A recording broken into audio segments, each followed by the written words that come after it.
Hello, my YouTube fam, and welcome back to your own channel.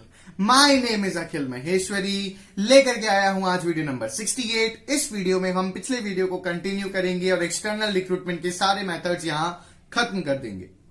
ये topic मिल जाएगा NCERT book के page number 160 पे. बोल दो ना slogan, study together grow together. तो देखो, अब तक हमने बहुत सारे मेथड्स के बारे में पढ़ लिया. बेसिकली 3 मेथड्स में हमने पिछले वीडियो में कवर अप कर लिए थे: direct recruitment, casual callers and media advertisement. अब हम पढ़ेंगे बाकी बचे हुए एक्सटर्नल रिक्रूटमेंट के मेथड्स. तो शुरू करते हैं. फोर्थ होता है एम्प्लॉयमेंट एक्सचेंजेस. अब देखो, एम्प्लॉयमेंट एक्सचेंजेस क्या होते हैं? ये बेसिकली एक ब्रिज होता है. ये एक मिडिलमैन की तरह काम करते हैं. इस हैशटैग पर देखो, ये एम्प्लॉयर है, इसको क्या चाहिए? एक वेकेंट जॉब पोजीशन है, इसको एक बंदा चाहिए जो जॉब कर सके उस वेकेंट जॉब पोजीशन पे. ये जॉब सीकर है, ये वो कैंडिडेट है जो एक्चुअली जॉब करना चाहता है.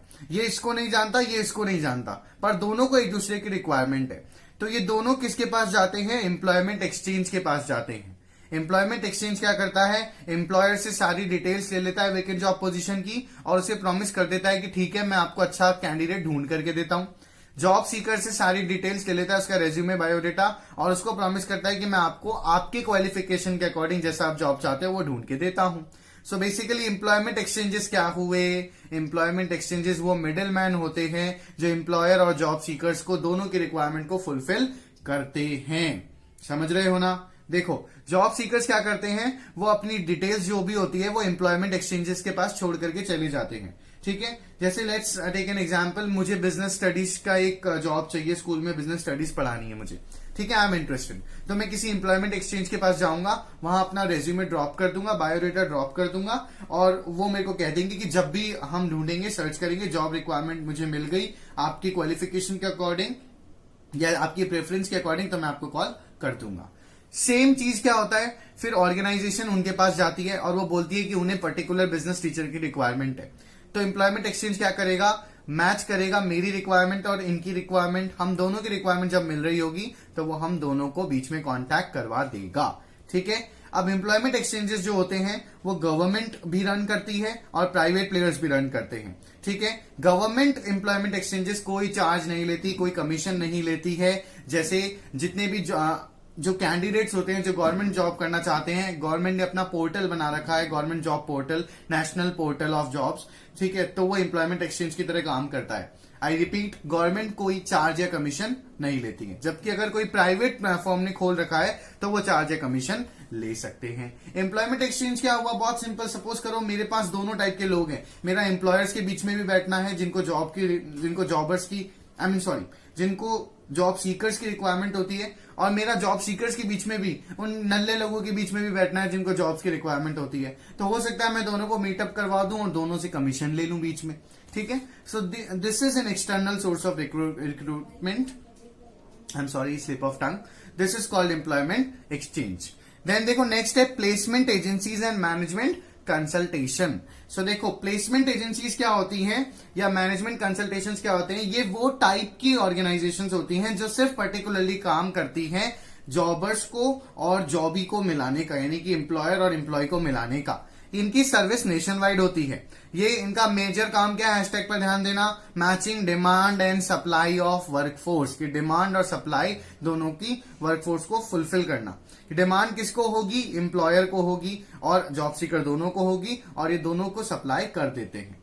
ठीक है. इसमें क्या होता है कि जो वर्कर्स होते हैं उनके बायोडेटा क्लाइंट्स को भेजे जाते हैं. जैसे सपोज करो मैं बिजनेस स्टडीज का टीचर हूं, मुझे जॉब चाहिए, तो मैं किसी प्लेसमेंट एजेंसी के पास चला गया, अपना बायोडेटा वहां रख के चला गया कि भाई जब भी कोई जॉब हो तुम्हारे पास बीएसटी पढ़ाने का किसी स्कूल में तो बता देना. तो फिर वो क्या होगा? वो पर्टिकुलर क्लाइंट्स को, इनके कुछ क्लाइंट्स होते हैं, कुछ स्कूल्स से इनका जुड़ाव होता है, ये उनको भेज देते हैं. ठीक है. बदले में ये क्या लेते हैं? एक पर्टिकुलर फीस लेते हैं. ठीक है. जैसे प्लेसमेंट एजेंसीज क्या क्या एग्जांपल हुआ? सुलेखा.com, justdial.com. ठीक है. क्विकर जो हुआ, OLX जो हुआ, ये जो जॉब्स प्रोवाइड करते हैं, these are all placement agencies only. ठीक है. एम्प्लॉयमेंट एक्सचेंज और ये बहुत सिमिलर लग रहा है ना, पर डिस्टिंक्ट है, इसमें डिफरेंशिएशन है. डिफरेंशिएशन क्या है? डिफरेंशिएशन ये है कि एम्प्लॉयमेंट एक्सचेंजेस में देखो यूजुअली जो होता है वो जॉब सीकर के पॉइंट ऑफ व्यू से होता है. ठीक है. है ना। यहाँ पे placement agencies to and fro काम करती हैं। Naukri.com हुआ, LinkedIn.com हुआ, ये सब प्लेसमेंट एजेंसीज के एग्जांपल्स हुए। एम्प्लॉयमेंट एक्सचेंज जो होता है वो यूजुअली टर्म यूज किया जाता है पब्लिक सेक्टर यूनिट के लिए। जैसे अगर गवर्नमेंट को कभी कोई गवर्नमेंट जॉब वैकेंसी आएगी तो कभी भी आपको वो लिंक्डइन पर नहीं मिलेगी, वो आपको सरकारी Naukri.com या जो गवर्नमेंट के पोर्टल्स होंगे उन्हीं पर मिलेगी। जबकि कोई प्राइवेट फर्म की जॉब होगी तो आपको Naukri.com, Sulekha.com, juststyle.com जैसी साइट्स पर मिल जाएगी। आया आपको समझ में। देन नेक्स्ट आता है कैंपस रिक्रूटमेंट। Very interesting. आपने सुना होगा ना, बहुत सारे कॉलेजेस क्या करते हैं, प्लेसमेंट करवाते हैं, मतलब जॉब्स लगवाते हैं। That is called campus recruitment. अब भी जब आप 12th पढ़ रहे हो, अगले साल जब आप कॉलेज सर्च करोगे तो देखना हर कॉलेज अपने प्रोस्पेक्टस में ये लिखता है कि 100% प्लेसमेंट गारंटीड। सो ये क्या होता है कि सपोज करो आप किसी कॉलेज में हो, आप एक एमबीए डिग्री ले रहे हो, आपने एमबीए कर लिया अपना, तो अब आप खुद वहां से डिग्री लेकर के बाहर जाओगे, धक्के खाओगे, 50 जगह घूमोगे, अपने रेज्यूमे ड्रॉप करोगे, तब जाके आपको जॉब मिलेगी। तो कॉलेजेस आजकल क्या करते हैं, कैंपस प्लेसमेंट करवाते हैं। मतलब कि आपको नहीं जाना होता, कॉलेज में ही ऑर्गेनाइजेशंस आ जाती हैं और वहीं पर आपका इंटरव्यू ले लिया जाता है। उनको जो पसंद होता है वो शॉर्टलिस्ट कर लेती हैं, हेंस आपका जॉब लग जाता है। जैसे आपने सुना होगा आपके भैया या दीदी को कहते हुए कि मेरा तो कॉलेज से ही प्लेसमेंट हो गया था। That is called campus recruitment. तो आ जाओ हैशटैग पर। Senior managers visit various professional colleges and institutes. क्या होता है यहाँ पे, ऑर्गेनाइजेशन के जो भी सीनियर लोग होते हैं, सीनियर मैनेजर्स होते हैं, वो बहुत सारे प्रोफेशनल कॉलेजेस में विजिट करते हैं, इंस्टीट्यूट्स में विजिट करते हैं। क्यों विजिट करते हैं? क्योंकि उन्हें फ्रेश टैलेंट चाहिए होता है, एकदम लेटेस्ट टेक्निकल नो हाउ वाले पर्सन चाहिए होते हैं। तो इसका सबसे बेस्ट तरीका क्या है कि आप खुद ही कॉलेज चले जाओ। जो लोग अभी एक्चुअली डिग्री कंप्लीट करने वाले हैं, डिप्लोमा कंप्लीट करने वाले हैं, वो जॉब सीकर्स हैं ही, तो आपको वहां पे जॉब सीकर्स इजीली मिल जाएंगे। ठीक है, वहां पर ये लोग क्या करते हैं, बहुत सारी कंपनीज आती हैं, वहां पर अपने पर्सन को भेजती हैं, वो एक एक बंदे का इंटरव्यू लेते हैं और वहां से शॉर्टलिस्ट होकर के जो पर्टिकुलर स्टूडेंट होता है उसकी जॉब वहीं से कॉलेज से ही प्लेसमेंट उसे मिल जाता है। तो ये ऐसे टाइप के जॉब्स यूजुअली हाई स्किल्ड होते हैं। ऑब्वियसली आप एमबीए कर रहे हो या आप बीबीए ग्रेजुएट हो, तो जब आप ऐसे हाई स्किल डिप्लोमा कोर्सेज करोगे तो आपको हाई स्किल जॉब्स ही मिलेंगे। जो यहाँ पे कैंपस प्लेसमेंट जो होता है बहुत कॉमन है इंजीनियरिंग कॉलेजेस में, कंप्यूटर प्रोग्रामर्स में एंड बहुत सारे मैनेजमेंट कॉलेजेस में। ठीक है, जैसे जो अहमदाबाद का आईआईएम है, उसका तो बेसिक फंडा ही यही है कि वहां पे ऐसा कहा जाता है कि वहां पे कैंपस प्लेसमेंट होता है और बेसिक सैलरी ही बहुत अच्छी खासी होती है। ठीक है, सो यहां पर क्या होता है, कैंपस रिक्रूटमेंट में दोनों को फायदा होता है। जॉब सीकर्स को यानी कि जो बंदा पढ़ रहा है उसको क्या फायदा है, उसको फायदा ये है कि उसे इधर उधर नहीं जाना पड़ा, कॉलेज से उसका प्लेसमेंट हो गया। ऑर्गेनाइजेशन का क्या फायदा हुआ, दो फायदे हुए समझना। पहला तो उन्हें प्रोफेशनल नो हाउ चाहिए था, लेटेस्ट टेक्नोलॉजी लेटेस्ट नॉलेज वाला बंदा, तो वो उन्हें एकदम कॉलेज से फ्रेशली पास आउट पर्सन मिल गया। दूसरा क्या कि वो सारे जो भी लोग होते हैं वो नए होते हैं, इनएक्सपीरियंस्ड होते हैं, तो ये जो ऑर्गेनाइजेशन होती है इन्हें अपने अकॉर्डिंग मोल्ड कर सकती है, उन्हें दबा करके रख सकती है, अपने अकॉर्डिंग काम करवा सकती है, क्योंकि ये लोग सब फ्रेशर्स होते हैं, इनके पास एक्सपीरियंस नहीं होता है।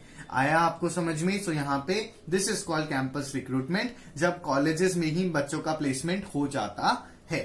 देन आता है एम्प्लॉयज रिकमेंडेशंस। ये बहुत ही इजी तरीका है एक्सटर्नल रिक्रूटमेंट करने का। मान लो कि आप किसी पर्टिकुलर फॉर्म में काम करते हो और वहां पर एक वेकेंट जॉब पोजीशन है, तो एम्प्लॉयर क्या करेगा, रादर देन वो एडवर्टीजमेंट देने की जगह आपको बुलाएगा या बाकी सारे एम्प्लॉयज से पूछेगा कि भाई तुम्हारे नोन में कोई हो, तुम्हारे फ्रेंड सर्कल में कोई हो, तुम्हारे रिलेटिव में कोई हो जो ऐसी क्वालिफिकेशन रखता हो जो हमारी वेकेंट जॉब पोजीशन को मैच कर दे, तो उसे भेज दो। तो आप क्या करोगे, आप अपने बुआ के बेटे को, मामा के बेटे को, किसी को भी जो अभी आपका हो सकता है, आपका भाई हो सकता है आपकी बहन हो सकता है आपका फ्रेंड हो, आपका कोई नोन ही क्यों ना हो, आप क्या करोगे, अपनी रिकमेंडेशन पर उसे जॉब लगा दोगे। ठीक है, इसमें ड्यूअल फायदे क्या हुए कि एक तो आपका कोई पर्टिकुलर पर्सन जो आपका अपना था, आपका नोन था, आपने उसकी जॉब लगा दी, ठीक है, उसको जॉब मिल गई। ऑर्गेनाइजेशन को इससे ज्यादा फायदा होता है। पहला तो इतना बड़ा एक्सपेंसिव प्रोसेस जो होता है रिक्रूटमेंट का, उन सबसे वो बच गए, कोई एडवर्टीजमेंट देने की जरूरत नहीं पड़ी। दूसरा क्या, आप वहां पे ऑलरेडी एक एग्जिस्टिंग एम्प्लॉय हो, तो जो नया बंदा हायर किया है आपके रिकमेंडेशन पर, वो आपकी रिकमेंडेशन पर आया है, मतलब आपके बैकग्राउंड पर आया है, तो उन्हें बैकग्राउंड चेक नहीं करना पड़ता। कल को अगर कोई मिसहैपनिंग होती है तो आप भी उसके लिए रिस्पॉन्सिबल हो जाओगे। So very simple, employees recommendation क्या होता है, एम्प्लॉइज जो एग्जिस्टिंग एम्प्लॉइज होते हैं वो रेकमेंड कर देते हैं अपने सर्कल से किसी पर्टिकुलर नए बंदे के लिए, वेकेंट जॉब पोजीशन के लिए। आया आपको समझ में?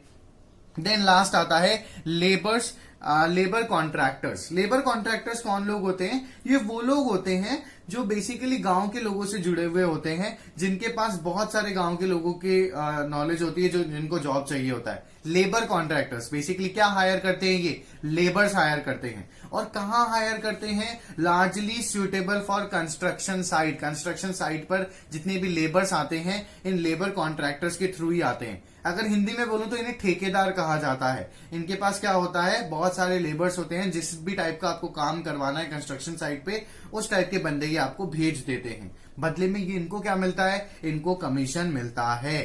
ठीक है, ये सबसे इंटरेस्टिंग क्यों है? क्योंकि देखो, जॉबर्स जो होते हैं और कॉन्ट्रैक्टर्स जो होते हैं वो इन लेबर कॉन्ट्रैक्टर्स के साथ टच में रहते हैं। ठीक है, और ये किनके साथ टच में रहते हैं? ये गांव के लोगों के साथ टच में रहते हैं। सपोज करो कोई बिल्डर है, उसे बिल्डिंग बनानी है और बहुत शॉर्ट नोटिस पे उसे जल्दी से कोई चाहिए, है ना, तो वो इन ठेकेदार्स को कॉन्ट्रैक्ट करेगा। ठेकेदारों की लिस्ट में इनके पास होते हैं बहुत सारे लोग, ये लेबर वहां भेज देंगे। बदले में क्या ले लेंगे उस बिल्डर से? कमीशन ले लेंगे। और हो सकता है उन लेबरर्स से भी कमीशन ले ले, क्योंकि उनको ये जॉब दिला रहे हैं। ठीक है, डायरेक्ट रिक्रूटमेंट जैसा नहीं है ये। वहां पर पियोन भी हो सकता है, स्वीपर भी हो सकता है। स्कूल के लिए भी डायरेक्ट रिक्रूटमेंट हो सकता है। फैक्ट्री गेट पर आप लिख सकते हो, स्कूल गेट पर आप लिख सकते हो कि हमें स्वीपर चाहिए या पियोन चाहिए। लेकिन लेबर कॉन्ट्रैक्टर्स में सिर्फ और सिर्फ जनरली कंस्ट्रक्शन साइट के लिए ही किया जाता है। ठीक है, आया आपको समझ में? सो आई होप मैं आपको एक्सटर्नल सोर्सेज ऑफ रिक्रूटमेंट पढ़ाने में क्लियर रहा। पसंद आ गया तो लाइक कर दो, शेयर कर दो, सब्सक्राइब कर दो, सबको बता दो। नहीं आया तो कमेंट सेक्शन में अपनी क्वेरी पोस्ट कर देना। Thank you so much for watching this video. Stay tuned, stay safe, stay home.